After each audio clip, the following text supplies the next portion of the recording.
Монголын боловсрол шинжилгээ ухааны үйлдвэрчлийн хэвлэлийн хорооноос зарлаад байгаа зохион байгуулах гээд байгаа ажил хаялтын талаар боловсролын сайдын хувьд боловсролын яамаа төлөөлөөд өөрсдийнхөө байр суурийг илэрхийлэхээр та бүхнийг урьсан юм аа.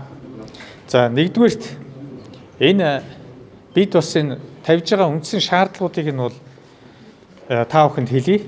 За 10 дугаар сарын 9-ний өдөр энэхүү үйлдвэрчлийн хэвлэлийн хорооноос бидэнд хандаад ер нь бол ажил хаянаа.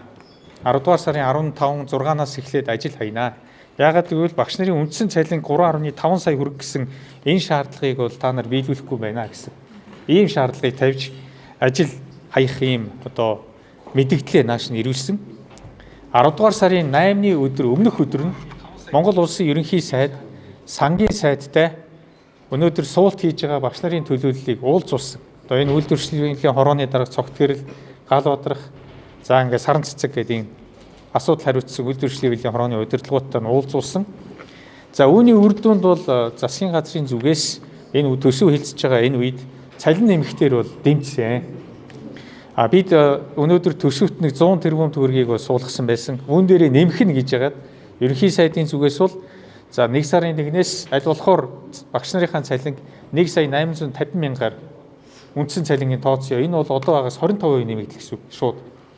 За ингээд хоёрт нь бол 7 дугаар сараас эхлээд энэ төсвийн орлого нэмэгдвэл энийг 2.5 сая тэгээ цаашдаа 3.5 сая хүрэх юм 3 жилийн төлөвлөгөөтэй ажиллая гэсэн ийм саналыг хэлсэн.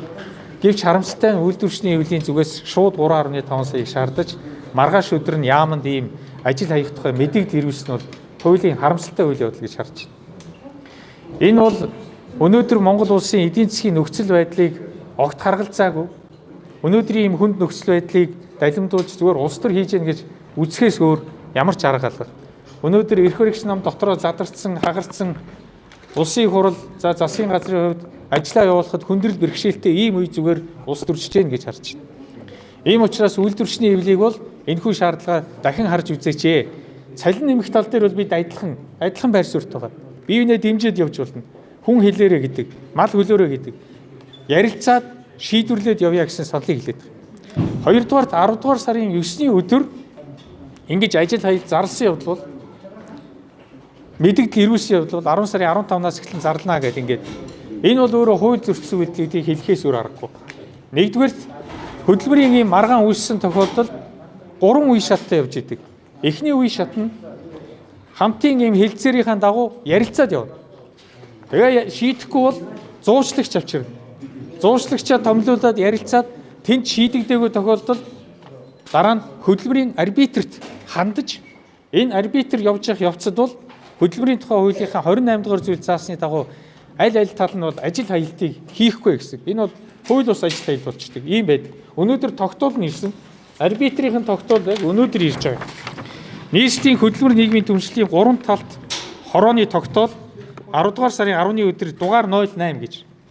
За энэ хөдөлмөрийн арбитр байгуулах тухай яг хөдөлмөрийн арбитрийн дүрм, хөдөлмөр нийгмийн түншлэлийн 3 талт үндэсний хорооны 22 оны 1-р тогтоолоор батлагдсан энэ дүрмийнхаа холбогдох заалтуудад мөн хөдөлмөрийн тухай хуулийн 151-р зүйлийн 151-ийн 2 дахь хэсэг заасны дагуу бидний хүсэлтийн дагуу боловсролын сайдын 2025 оны 10 дугаар сарын 9-ний өдрийн албан бичгээр явуулсан хүсэлтийн дагуу боловсрол шинжилгээ ухааны үйлдвэрчлийн хэвлэлийн холбооны хооронд боловсролын яам Монголын боловсрол шинжилгээ ухааны үйлдвэрчлийн хэвлэлийн холбооны хооронд үүссэн хөдөлмөрийн сонирхлын маргааныг хэлцэх хөдөлмөрийн арбитрийг байгуулах ийм шийдвэр нь ирсэн. Хөдөлмөрийн арбитрч Довдон Балжир, хөдөлмөрийн арбитрч Батнасан, хөдөлмөрийн арбитрч Бадамсүрэн гэсэн хүмүүсийг томилсон байна. За энийг маргалдагч талуудад мэдэгдтийг бол хөдөлмөр халамжийн үйлчлэгээний ерөнхий газрын дарагт Бааваржан гэдэг хүнд даалгасан байна.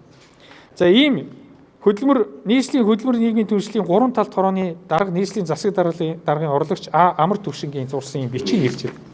Тогтоол. За тэгэхээр энэ хөдөлмөрийн арбитр явах хугацаанд бол энэ чинь ажил хаялт гэдэг бол хамгийн эцсийнх нь арга хэмжээ шүү. Энэ рүү орж болдоггүй. Энэ чинь хөдөлмөрийн хуулиар зөрчиж гин гэсэн үг. Хэрвээ ийм хөдөлмөрийн хууль зөрчсөн ажил хаялт руу Монголын багш нарыг оруулах юм бол энэ үйлдвэрчний хэвлэлийн хороо өөрөө бүх хариуцлагыг хүлээн шүү. Ийм л юм бол. Өнөөдөр энэ ажил хаялт явснаар хүүхдийн аюулгүй байдлыг яах юм? Сургуулийн өмнөх боловсрол үе цэцэрлэгт байгаа хүүхдийн аюулгүй байдлыг яах юм? Цэцэрлэгүүдийг тэгээд бид эндээ тодорхой хариулт өгч байгаа. Багш тэгээд та өөрөө ингэж багш нарыг улс төрөлтөнд болох юм уу? Тэгэхээр зэрэг энэ аюулгүй байдлыг хэрхэн хамгаалах юм бэ? Энэ эцэг эхчүүд яах юм бэ? Хүүхдүүд чи яах юм бэ? Сурлагын хоцрогдлыг яах юм бэ? Энэ асуудлууд хурцаар тавигданаа. Түүний зэрэгцээ яг бид ийм ажил хаялт руу орох юм бол Монголын өнөөдрийн боловсролын энэ түүхэнд бол хар мөр үлдэн шүү.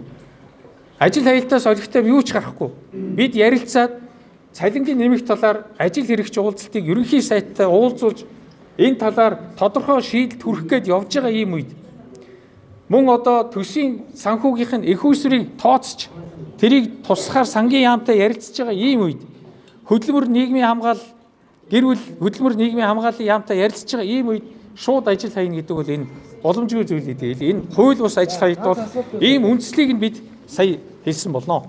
20 оны төсөв дээр багш нарын цалин хэдэн хүртэл нэмэгдүүлэх яг бодит боломж байгаа юм бэ? Өнөөдрийн байдлаар бид бас 2-3 хувилбараар саналаа өгсөн. Эхний 100 тэрбум төгрөг бол өнөөдөр нэмэлтээр үндсэн цалинг нь өсгөхөөр ажлын ачаалтаа нь уялдуулахаар өнөөдрийн өргөн барьсан төсөв дотор яваа.